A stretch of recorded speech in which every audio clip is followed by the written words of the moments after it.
Assalamualaikum warahmatullahi wabarakatuh. Perkenalkan, nama saya Muhammad Iqbal. Saya adalah mahasiswa jurusan Ekonomi Syariah semester 1 dan saya akan mempresentasikan sebuah materi yaitu pengertian ilmu ekonomi. Ekonomi berasal dari bahasa Yunani yaitu oikon dan nomos yang berarti pengaturan rumah tangga dan masyarakat atau hak kepemilikan. Ilmu ekonomi adalah ilmu pengetahuan yang mempelajari tingkah laku individu dan masyarakat dalam menentukan pilihan untuk menggunakan sumber daya dalam rangka memenuhi kebutuhan yang tidak terbatas dengan barang dan jasa yang sifatnya terbatas.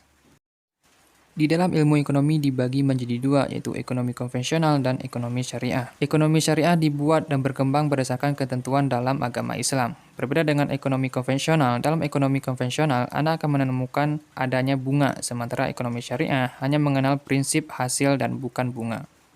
Di dalam ilmu ekonomi konvensional dibagi lagi menjadi dua, yaitu ilmu ekonomi positif dan ilmu ekonomi normatif.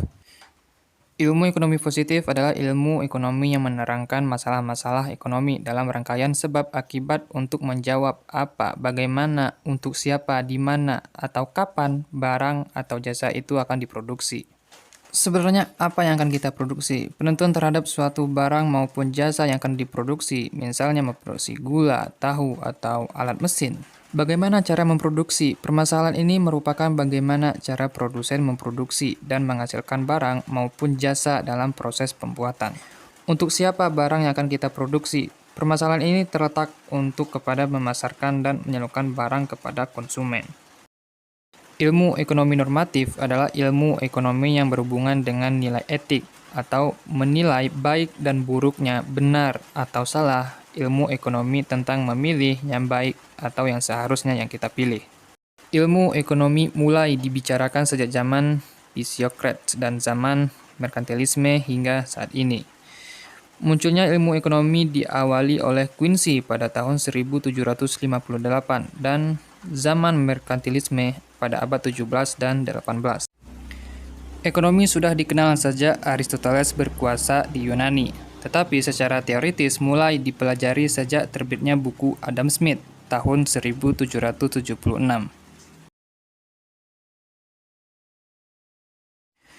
Ilmu ekonomi yang dikenalkan oleh Adam Smith tersebut dikenal dengan ilmu ekonomi mikro atau microeconomics. Teori ekonomi dibagi menjadi beberapa teori. Yang pertama, descriptive economics, ilmu ekonomi yang mengumpulkan keterangan-keterangan faktual yang relevan mengenai suatu masalah ekonomi. Yang kedua, economics theory, yaitu ilmu ekonomi yang menjelaskan bagaimana bekerjanya sistem-sistem perekonomian, yaitu microeconomics dan macroeconomics, dan yang itu akan kita jelaskan nanti. Dan yang terakhir, ilmu ekonomi yang menggunakan hasil-hasil pemikiran yang terkumpul dalam teori ekonomi untuk menerangkan deskripsi fakta-fakta yang dikumpulkan oleh ekonomi deskriptif. Masalah ekonomi adalah kelangkaan atau scarcity. Kelangkaan atau scarcity timbul akibat ketidakseimbangan antara kebutuhan masyarakat dan faktor produksi yang tersedia dalam masyarakat.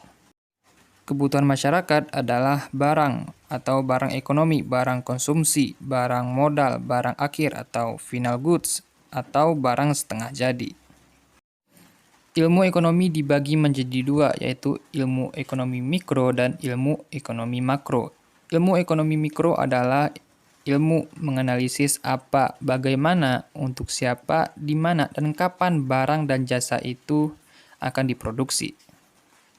Dan untuk ilmu ekonomi makro ada ilmu ekonomi yang membahas kerjanya mekanisme perekonomian secara agregat.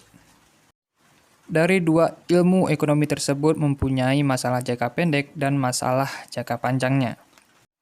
Dan untuk masalah jangka pendeknya akan terjadinya inflasi dan kesempatan kerja atau pengangguran atau neraca pembayaran dan kurs. Lalu bagaimana dengan masalah jangka panjangnya? Untuk masalah jangka panjangnya adalah investasi dan pertumbuhan produk dan pertumbuhan ekonomi. Alasan munculnya ilmu ekonomi makro karena ilmu ekonomi makro muncul karena ilmu ekonomi mikro tidak mampu menerangkan mengapa setiap negara menghadapi masalah pengangguran. Mengapa kenaikan harga selalu diikuti dengan kenaikan pengangguran, dan mengapa perekonomian tidak tumbuh sama cepatnya?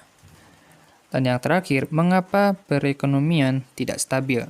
Teori ekonomi makro dapat menjelaskan faktor-faktor yang mempengaruhi harga dan output pada masing-masing pasar. Dengan diketahui faktor-faktor yang mempengaruhi harga pasar dan output, dapat diketahui pula faktor-faktor apa saja yang dapat dipengaruhi pemerintah melalui kebijakan-kebijakannya. Dan sekian untuk presentasi saya untuk hari ini. Jika terdapat kesalahan, saya mohon maaf, dan sampai ketemu di video selanjutnya. Saya tutup dengan Assalamualaikum warahmatullahi wabarakatuh.